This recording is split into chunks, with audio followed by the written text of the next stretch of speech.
Hello guys, welcome to my vlog. Ako si Alex A Vlog. So basic tutorial tayo sa installing of water motor pump from pressure tank to storage tank. Pagkita ko sa inyo. So tapos ng pag-install ko ng mga water line sa connection niya, ang gamit ko ay mga PPR. So dito banda guys ang hihigop galing sa water source. Dito naman yung labasan papuntang pressure tank. Pero nilagyan ko ng patente bago mag switch valve. Kalagahan ng patente ay kung sakaling bubuksan yung motor, so sa patente siya bubuksan. Ito naman yung tangke sa baba ay pressure tank. Itong pressure na ito ay tutulak ng tubig papuntang itaas. Ito na po yung PPR water line papuntang itaas or third floor. So ginagamitan ko ng PVC clamp. Dito ngayon direkta papuntang bubong, direktang papuntang storage tank na. So testingan natin. Let's go now if it is working or not.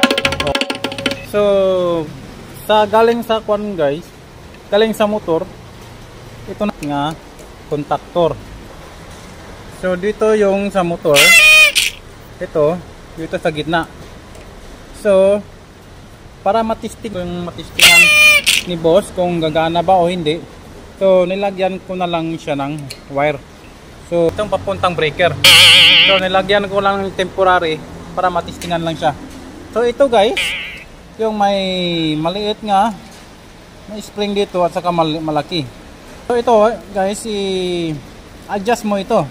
Kunwari on, ito yung off. So ito, iikutin mo lang ito mga 10 beses. 10 beses din, ganun din ito, 10 beses din. Tapos itaklapan mo na para hindi siya mabasa.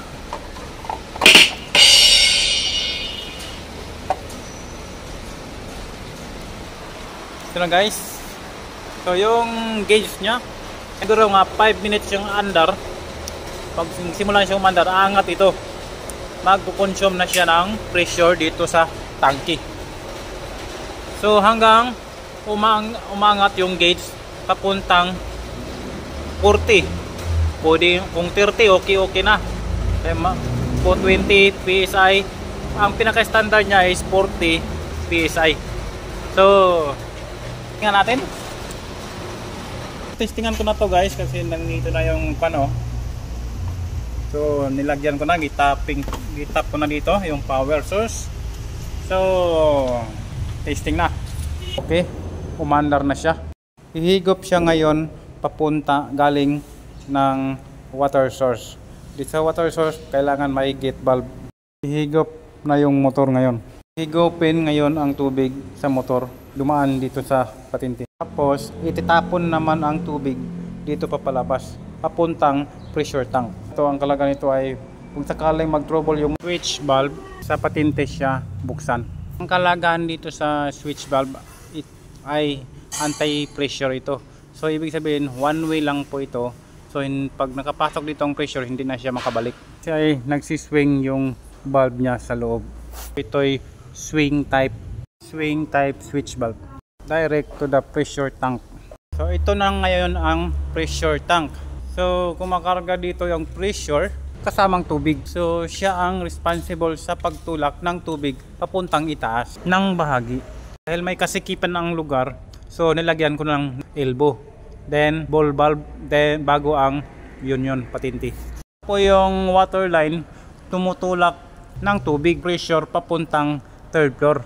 So distribution papuntang mga kanya-kanyang CR. At kung nagustuhan mo ang video na to, paki-subscribe naman, paki-follow at i-hit na rin ang bell para notify ka sa mga video ko. So guys, mawala ang tubig guys. Ayun na.